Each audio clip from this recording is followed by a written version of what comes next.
my homeschool channel. Today I wanted to talk about using the Abeka curriculum for your kindergartner. When I tell people I use Abeka for our curriculum, I don't exactly get an enthusiastic response. It's been around for a long time, but it gets a bad rap because people think of it just as a big box curriculum that has too much busy work and not enough room for customization, but I really haven't found that to be true for their kindergarten curriculum. Now, yes, when you look them up online, you'll see that they have huge kits. They have a big parent kit, they have a big child kit, they have a lot of extras like posters and charts and flashcards and all the things, but you don't need all of that stuff to use their kindergarten curriculum. Abeka is written for a school setting as well as homeschool, so that's why they have a lot of that extra stuff included that you can buy.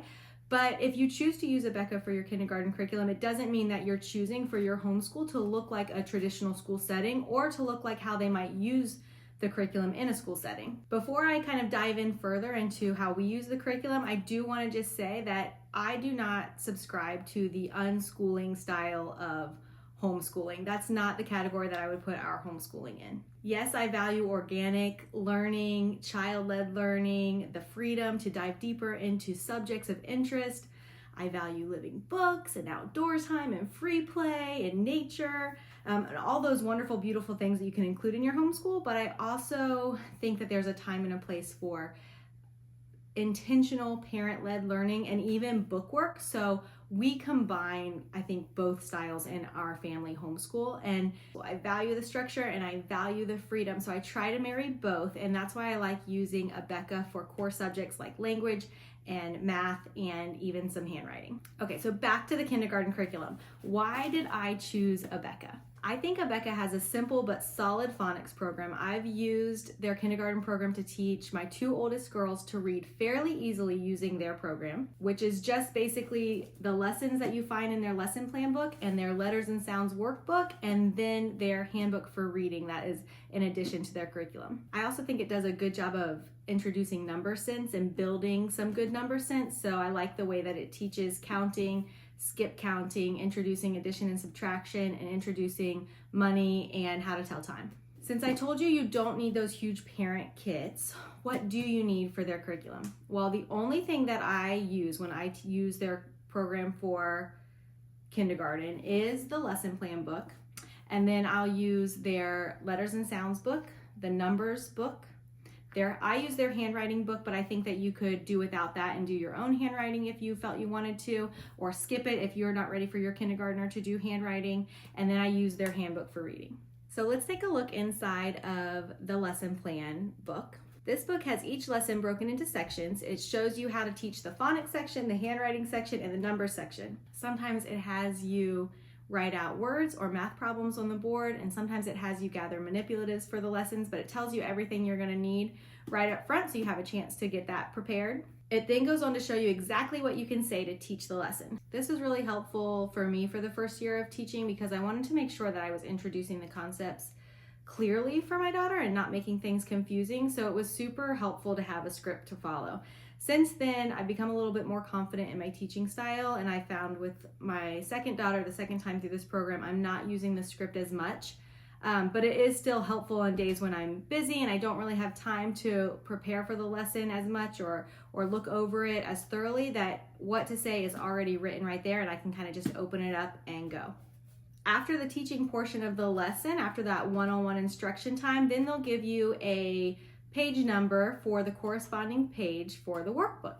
Sometimes there isn't a page for the workbook for your kid to work on that day, but if there is, then they'll give you that number, and so once that one-on-one lesson time is done, then you'll just hand your child the paper and go through that paper with them. I really like that some days they don't have a page for your child to complete. Sometimes it's just the one-on-one lesson. So if you've been hearing that the Abeka program is too much busy work, that's really not true for kindergarten at all. Your kindergartner is not going to be spending hours sitting at the table just doing busy work. And when they do have a paper to complete, it's really simple and it usually doesn't take more than 10 minutes. You can see in the lesson plan book that there are also some gray shaded boxes, and these are instructions for some of the other books that you can purchase with this curriculum, like their science book or their social studies book. But it's just a small portion of the lesson plan, so they don't give you a ton of instruction here. It doesn't take up much space, and they even recognize it as an optional activity. So they know that not everybody's going to be using that, and I think that's why they just put it in its own little separate section. I don't love their history and science book options for kindergarten or really for any of their grades. There's definitely way more engaging and fun options for those subjects. So we don't do those. We do something else and do more family style where it spans all of the grades. One thing I do like about these little gray boxes is sometimes they do have critical thinking skills in there. So they have questions that are sort of like riddles. And so every few days they'll have a few of these questions, and I'll just ask them to my daughter quickly as we're sitting at the table or to end our lesson. And she loves to answer them because, like I said, they're sort of in a riddle type fashion. So she thinks those are super fun. Another good thing about this book is all of the extras that come in the back of the book. It has some fun songs to sing, to learn your vowel sounds, or to just be like a fun kindergarten song. So with my girls, we've used this song as a special kindergarten song that just the kindergartners get to sing and do with mommy, and we start our table time off with that sometimes, and it makes kindergarten feel really special to come to the table and start with a fun special song. Abeka's website has easy access to the songs too, so you just pull up Abeka's website, go to homeschool and free resources, and click on the grade that you need, and it's right there.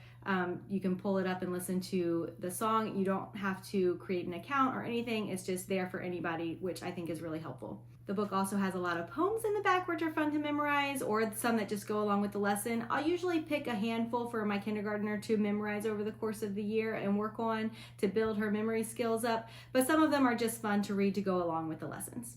They have game ideas in the back that the daily lesson plan will tell you which games would go good with that lesson. I have found that some of the games work better in a classroom setting with multiple children playing, but some of them are still great for just a single child to help review their math facts or their letter sounds or whatever it is. And then lastly, they have all of these blend ladders and a vowel chart that you can use to help your child learn their sounds. So the lesson plan might say, read the B blend ladders with your child, or the CK blend ladders, whatever it may be. But all of those are in the back of the book too. I scanned them all and then laminated them, so I have them all in chart form that I just pull out and my child can go through them. I also found that this was helpful to laminate them because then they can use a dry erase marker and they can add a consonant onto the end of these blends and make a word.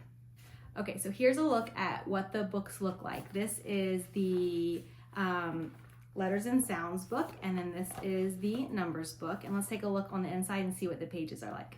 My girls really like these pages because they're fun and colorful and engaging. They love when they have the little spots for them to color in once they're done with their work. They're simple, straightforward. Like I said, they can complete them in just a few minutes. It doesn't take them long at all. And probably by halfway through the year, they're able to complete a lot of the pages independently too. So it kind of follows the same pattern, follows the same type of activity style, so they get used to knowing what the book is asking them to do, and they can kind of start figuring that out.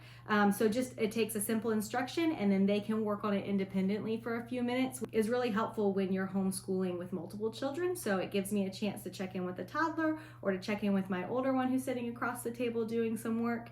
And it also helps build that ability to work independently. So we want that for our homeschool kids, to be able to do their work independently. I think this is a great way to get them started on that.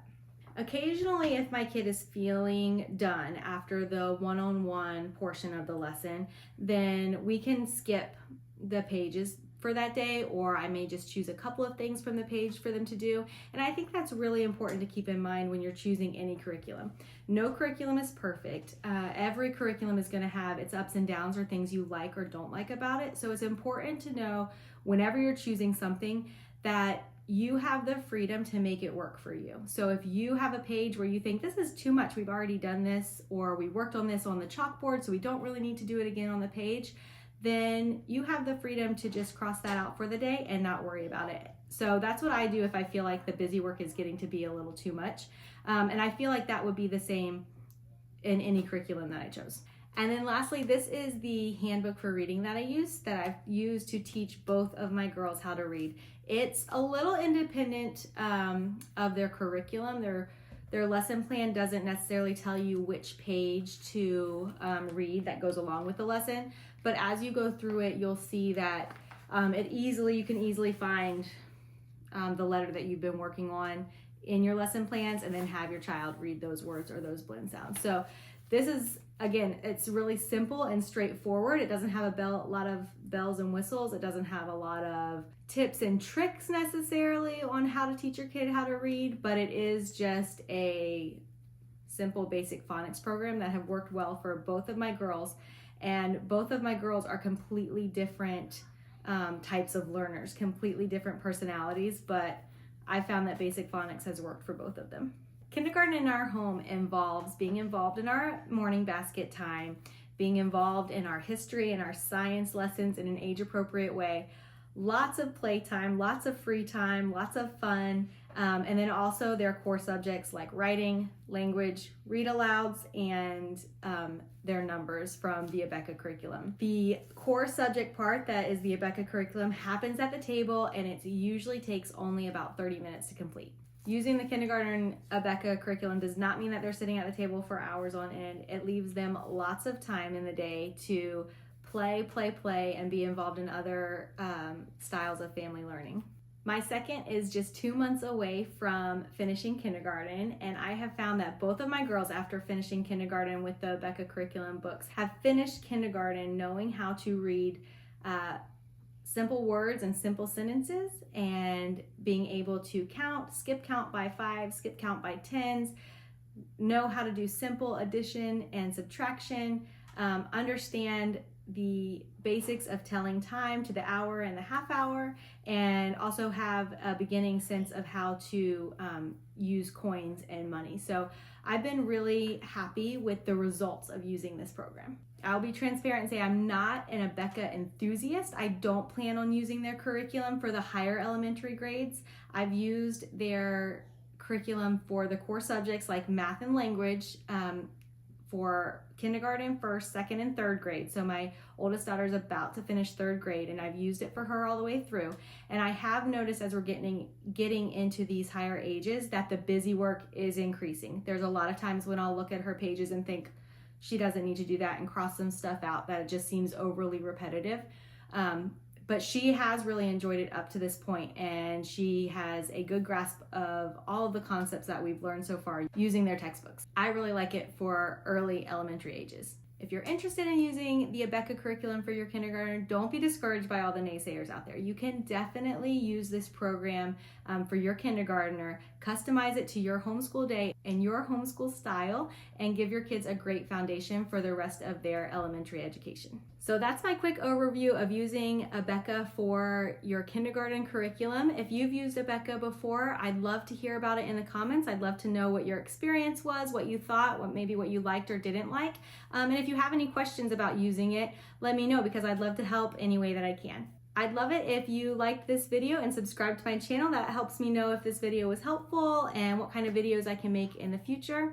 Thank you so much for watching.